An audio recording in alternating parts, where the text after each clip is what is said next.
Hello, welcome to my video about Age of Sigmar and game balancing. When Age of Sigmar was published, the debate started if a game needed some kind of game balancing or not, if there should be a point value system or not, if there can be any other kind of game balancing or not. Some said yes, Age of Sigmar is balanced, absolutely, totally. Others said no, others said I don't care. All of this is fine. But what I wondered about is that people do not define what they mean by game balance. I find it very difficult to explain what game balancing actually is for me. When you look in the internet, you will find several definitions of game balancing. Some definitions by game designers of video games, some by theorists about games, and I want to promote three definitions of game balancing. One that is very common and popular is the definition of symmetry.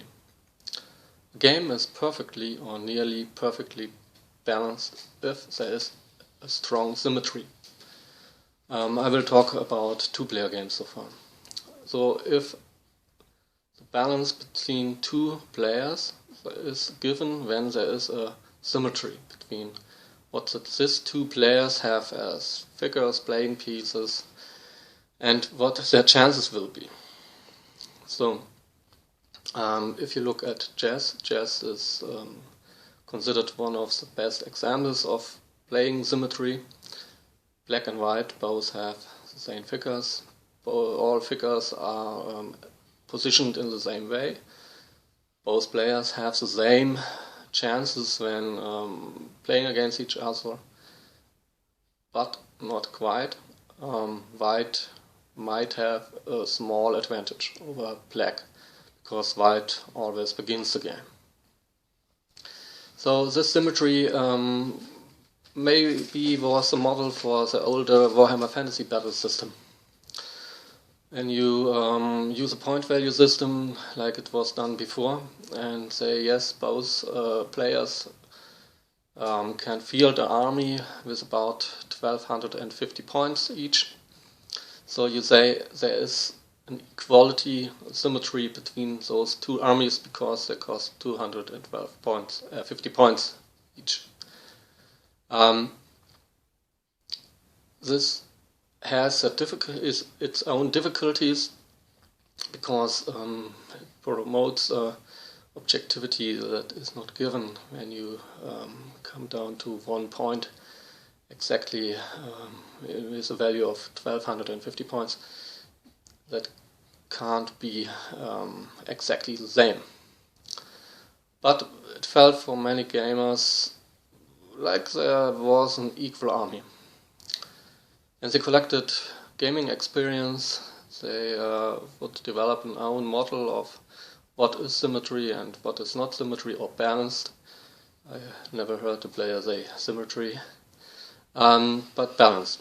And slowly there was development that showed that some armies would be not balanced against special other army and vice versa. This is perhaps the strongest problem with balance in the early editions. But this is only one definition, symmetry. Yes, both players start with exactly the same thing. Same chances, the same playing pieces, everything the same. Or nearly the same because of equal sides. The second definition I read on the internet was if two players agree that they cannot predict who will win the game at the beginning of the game, then there's also some kind of balance. this kind of balance is quite interesting, and I think Age of Sigmar uses this kind of balancing system. What does it say exactly? It's very important to see that there's a lot of subjectivity. It's not important that the two players can calculate each side out and say by numbers, yeah, I have a 50% chance of winning, you have a 50% chance of winning, so this is balanced. No. It's more subjectivity in it, and maybe the chances behind this are much more unequal than the player experience them. I would say from experience, from psychology, that balancing or imbalancing of 70 to 30 might go well as a felt balancing. There will most of the time never be a 50-50 chance, sometimes a 60-40, 70-30 and between. And players will accept even a 30 to 7 chance as a balanced experience. When they collect a playing experience, this may change. I think this was what happened in earlier editions. Players collected experience, some objective experience and mainly subjective experience, and this lets them thought, oh, okay, this was never balanced. My army was never balanced. My army isn't balanced against this or such army. There's something wrong. There's an imbalance, and they never could find back to the feeling of, yes, there's a balanced game. I will try to show this that Age of Sigmar might make a better job on this feeling of balance, because you cannot tell from the beginning of the game who will win, how the game will develop, how the game will end.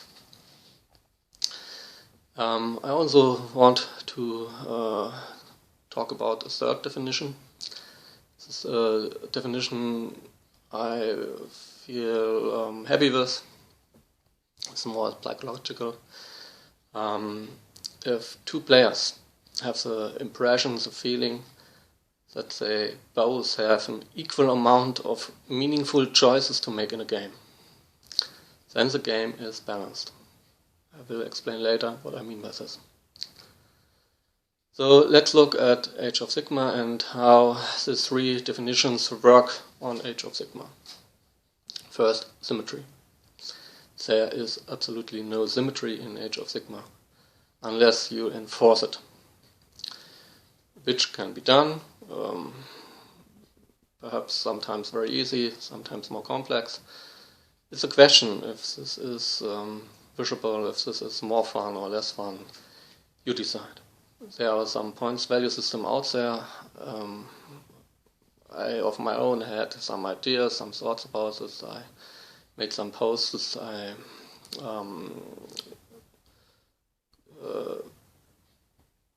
published PDFs with point value systems for all models. They are not absolutely calculated through in every aspect, but the base model is quite solid. I will explain in a later video what kind of model this is and how I came up with this formula. But first, there's no symmetry in Age of Sigmar, and that's okay. It just says both sides might have very different figures on the board. Yeah, the core rules allow it. You can field on the table whatever you have. Absolutely no limit. So let's take a look at the second definition of balance, because first definition, Age of Sigmar, is imbalanced, 100% imbalanced. Second definition, as you remember, both players agree that they cannot predict the development and outcome of the game. And this is more likely to happen in Age of Sigmar. How is this achieved in Age of Sigmar? First off, you have to think about the definition again. If both players agree on at the beginning of the game that they cannot predict the ending of the game, the outcome of the game, where does the game of Age of Sigmar begins? And here it's not that easy to tell. I would suggest to look at this after deployment, because you will not know what you will deploy or your opponent will deploy up to a maximum of all the figures you have until you have deployed them. But at this point there was already placement of terrain. You had to roll for what kind of effect the terrain has, and now all figures are positioned. There is head, and you may have claimed sudden death victory condition if you're not playing the scenario. So there already happened a lot of things. This makes it much more complex to say, yes, at this point I know what will happen. Because you don't just have two lists of armies with 1 point value on each side, 1250 points versus 1250 points. No, there are many more factors involved, and many of them are random. And there are more factors that are very randomized in Age of Sigmar. This is not a bad thing per se. Yes, they can create a good game, but the possibilities to change the effects of certain randomness are very limited. What do I mean by this? First of all, there's terrain. You can place terrain in given limitations, but you cannot choose which terrain unless you bring something special with a war scroll. There's initiative. This is rolled each and every round. This is very powerful and puts a lot of randomness in this game. A friend of mine, we played our first game, and after the first round, under heavy fire of high elves, he said, "Oh, I made several mistakes. I think I cannot win this game, but come on, we play a further round." And because of initiative, there was a swing back on my side, and he could hit me hard because he had 2 activations in a row. So this can happen, and it is intentionally happens. But it's random. And there's no thing you can do, no tactic to change this, who will win initiative. I think one model has ability to give you +1 on initiative roll, but I'm not sure. I have not this model. Running, also random value, 1d6, charge 2d6, and for most units this is the same. Some units have special rules that allow them to run 4 inches or 6 inches. Some units may charge 3d6 inches, but they are rare. And this unit can do this, or there's nothing you can do that they gain this ability. Some commanders might be in range and giving them a little boost, but this is very rare. So mainly there is no tactical influence on running distance or charge distance. That's okay, but it's randomizing. And randomization is what might constitute game balance, because when you randomize a lot, you can't tell what happened. This is the same for combat. In combat you roll a lot of dice. The chances to hit and chances to wound are quite similar now today. 3 plus, 4 plus, sometimes 5 plus. Not much more. Yes, this is okay.